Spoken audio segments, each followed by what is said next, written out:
السلام عليكم ورحمة الله وبركاته. channelka daawanaysi waa Leila Axmed official channelkayga hadaa ku cusub tahay subscribe like share comment qurux badan ka soo bixi sida title-ka u aragteenba maanta waxaan noo wadaa rasmi rees iyo farxaan yare oo sheekadooda la wadwado rasmi rees horta halkaan ka salaamayaa walaashii qaalida ma sha Allah ilaahayna nabad ha ku geeyo meesha u socoto gurigeeda nabad ilaahay ha ku geeyo safarkeeda run ahaantiina waxaa fiican waxaadan hubin ama aada ogeen inaad ka hadashid maadaama social media ku jirtid oo YouTube leeyahay isla nahay marka YouTubers dadka marka isla yihiin waa inay isqiimeeyaan oo isqadariyaan oo isxishmeeyaan horta Soomaali waxay tiri wixii la sheego wax lee ka jiraa waay wixii la sheego wax lee ka jiraa waaye maxamed buskudna walaalkii qaaliga wuxuu yiri YouTube dadka YouTuberska oo lamaanaha ah kuma qurux badna inay social media soo galaan noloshooda qaaska ah inay meel u dhigantaa fiican oo waxooda luuq ugu jirto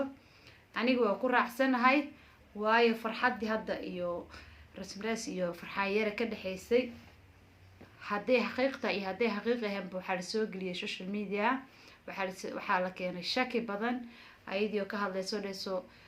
maxaa la dhahay ishiina waa naga leexi laadihiin Soomaaliya waxaa fiican dadka inaad maasha Allah dhahdeen inkastoo anaga maasha Allah u badanahay oo dad islaam ah nahay dadkeena ay yihiin dad iska qurux badan oo maasha Allah dhahayo haddana maasha Allah lagu badiyo lamaanayaasha haddii kala labo loo baxooyaa lamaanayaasha anaga haddii lamaanayaasha labo u baxayaan calool xumeyn oo tahay waayo dhanka lamaanayaasha ayagaa naga dhisaayay oona noo joogay dhanka lamaanayaasha asxaabta sharafta leh meeshaan waxaan ku hayaa qaraaxo yar iska baashaal yar anigana ma jecli inaan micnaha waxaan hubin oo cadeynteeda aan haynin inaan dhaho waa la kala tagay iyo waa la isfuray meeshaan ilaa hadda waxay igala muuqataa in iska jiro xanaaq wax yar iska xanaaq ah maadaama ayada is inta soo fariistay isdhin waa kala tagnay oo asaga inta soo fariistay uu dhahay waa kala tagnay ma ila qurux badna mana ila fiicna inaan dhaho farxaan iyo xaajidiisu way kala tageen ilama qurux badna laakiin waxa iska jiro sida u maleynaayo xanaaq yar xanaaqan aniga waxa waaye sideena ba iskaga haween hadaan nahay xanaaqeena waa iska afka hore marka insha Allah waxa jeclahay walaashay markay ka soo hadasho wixii ra'yigeyga ah iyo wixii ila haboon inaan ka soo hadlo hadeer waxa u soo fariistay oon ka soo fariistay inaan ka hadlo aan rabaa haday lacala leewaya yaa la ii qabanin lacala haday noqoto inay farxaan iyo uu xumeeyo oo dadka ay social media iska dawadaan mobile aan way mobilekeedii uu siinayo hadiyada uu ka qaatay alaabtii uu ka qaatay waxba uu ka qaatay oo run noqoto aniga ma hadiyada ma qaadanayo bas waa asxaabta hadii leekan waxaan leeyahay maya bas waay aaminaada waa yaraanaysaa ma fahamtay inkastoo wallahi ma sha Allah oo rasmi rees ay meeshii laga rabay gabar Soomaaliyeed ka soo baxday ay odageeda soo raacday Hargeysa la imaaday lacala leewaya hadii lacala free ka dhaco lacala hadii loo daabeen la amal ka wadaan faad lacala hadii free oo ay soo fariiso tiraani farxaan waa kala tagno horta Ilaahay nama tuso farxadooda aad ugu xiranahay channelkooda waa ku xiranahay farxadoodana aad u jeclahay aadaan ugu xumaado wallahi really marka ka hadlo kala tagitaanka la sheegayo hadii ay dhacdo inay kala tagaan waxa waa aniga budka waa soo wata farxaan xaqiisa la soo wata inkastoo calaf oo wax calaf ay yihiin laakiin uu gabadh waa inuu si qurux badan u dhaweeyaa inkastoo xaflad ay dhigata iyada oo macsalaama ah dadkan alla Soomaali anaga hadaan ay rafaadkana haysta le macsalaamada friinka waa ya macsalaamada friig abadkay ma arkin macsalaamo oo friin loo dhiganayo oo xaflad loo suubsanayo gabadh inta ogeed ka soo baxday oo jaceelka ogeed la imaad ma salaamo furin baxsanee soomaaliye waxaan nii sheegayaa annaga waxaa wax ku nahay idinka social media gabdhaha markay soo galaan laga dawado xaanshada kuleelka naga daaya xaanshad baxa warqad cad ya xaanshada ninkii yaqaan xaansho yaqaan ninkii kalena warqad buu yaqaan soomaaliga saxda ah warqada cad oo dadka ka dawadiin joojiya waxaad ka soo hadlay si qurux badan ugu soo hadla mobilkii uu ka qaatay iyo wixii dhan uu ka wada aruursaday iyo wixii dhan uu ka qaatay iyo ayada waxaa la arkay aniga waa arkay haddana waa soo gelin rabaa videos oo kusoo dirayaa tiktokeedan kasoo qaatay ayada dhehaysa mobile la-aan ayaan ahay iyo wixii jiro markaa xagga kasoo hadlaya wixii jiro ilaahay baa og ha ka soo hadasho iska suga roor soomaalida waxaa ku dhahay horaa laga soo ordaa allah xanfireesh waa la jecel yahay ayaan ku dhahay ani youtube live-ka waxaan ku dhahay inaan furtaan rabaa asxaabta kubaddeed kusoo qara xanfireesh haddaan dhao dig waxaa raba kumanaan inay soo gasho soomaaliya xanfireesh waa iska jeceshahay asxaabta sharafta ani waxaan usoo galo waaba nii sheegay farxaan ul uma wato maanta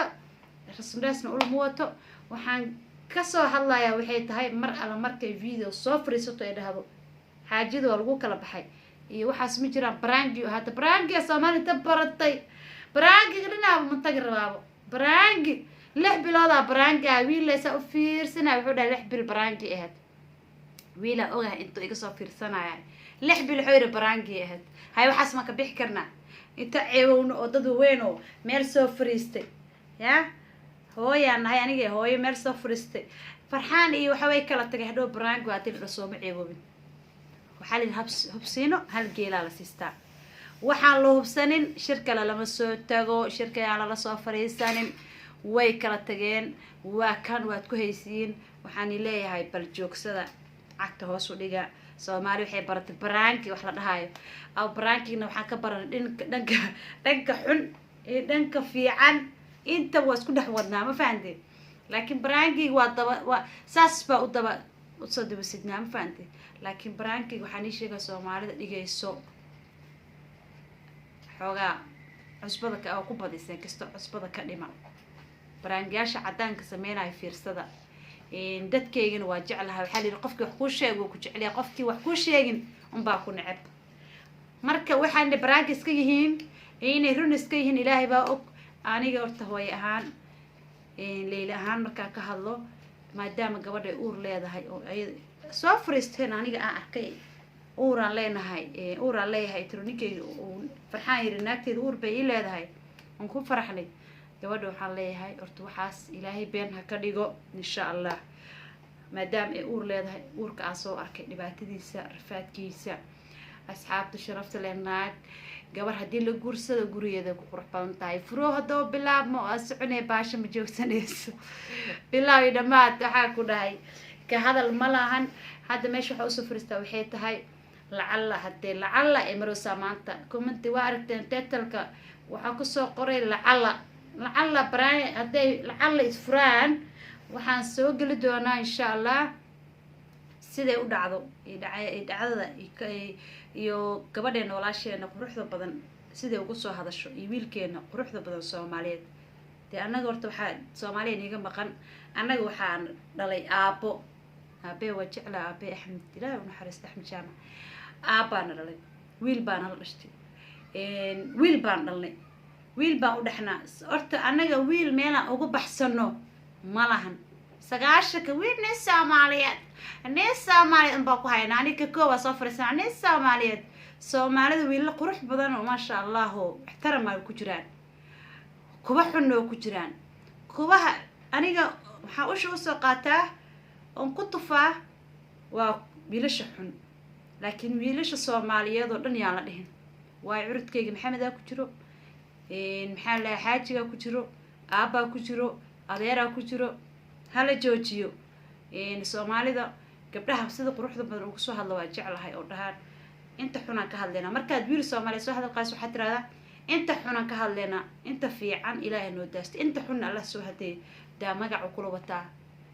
markuu nin ajanabi saas intuu ku dilaro alla boowa soomaali maa tahay markaad tiraahda alla qurbo markaa imaadid baa wiil soomaaliyeed kuu macaanaanaya gabaryay aboo soomaali maa tahay markaad tiraahda kula soo ordaayaa wiilka Soomaaliyeed ha laga daayo maxaa la dhahaa sheeg usha badan ha laga dhaafo farxaan waxa waaye weli ma ku tufaayeen markay gabadheena ay ka soo cabato meel inuu kafeeya usoo qaadanaa ku dhaha meel fiican oo la soo raadsana oo fariisto guriga taa ima deeqaa meel aan raadina oo la fariisto marka insha Allah hadda waxaan usoo fariistay lacala haddii gabadheena dhibaatadaas la sheegay run ay noqoto aad buu maxaa la isheeg farxaan u qaldan yahay gabadheena waa inuu si qurux badan meesha loogu talagalay ku geeyaa si qurux badan ay kusoo laabataa haddii qeyr uu jiro oo nabad farxad jirto anaga mar walba farxadda uun ka hadlaynaa insha Allah waxaan maanta aan video ugu hadlay xitaa iska kaftan waayaaway taleefanka saan u haystay arkay farxaan raslees la kala tagay la kala jiitay farxaan xaflad la dhigtay xafladii furooga fududina alla fududina fudeedkiina roor badana roor qaybta furooga ku fiicantiin alla maxaa gabar Soomaali xanuun jiideen marka waxaan ilaahay asxaabta sharafta leh intaas le war waan iga badiyay intaas video kusoo gabagabeynaya marra inaan gabadh walaashay waxaad gudbo wiilka walaalkeen waxaad gudbo ilaa xaqiiqda aan ka arkayno waxaan leeyahay is aragti dambe xiiso leh videoga ku xigo asxaabta sharafta leh waxaan rabaa subscribe tina igu dadaashiin like share ta ina share gareysiin comment qurux badan aad soo bixisiin marka ay soo amaanaysiin waxaan ku dhahay ka hadal ma lahanaa ku dhahay farxadda adduunka anigana hore le usoo ordaa waxaa leeyahay video qurux badan soo dhig sida walaalahaada ay ku jeclaadaan marka gabdhaha iga soo qorayna oo comment qurux badan ee neel codkaada ku soo qaadna halahan ka bacda haduu codka yaraado maxaa dhigi microwave mu ahay ميكروفون أوراد صدريت أسمع كشعتردي إن شاء الله خير بدنا نرجعنا. السلام عليكم ورحمة الله وبركاته.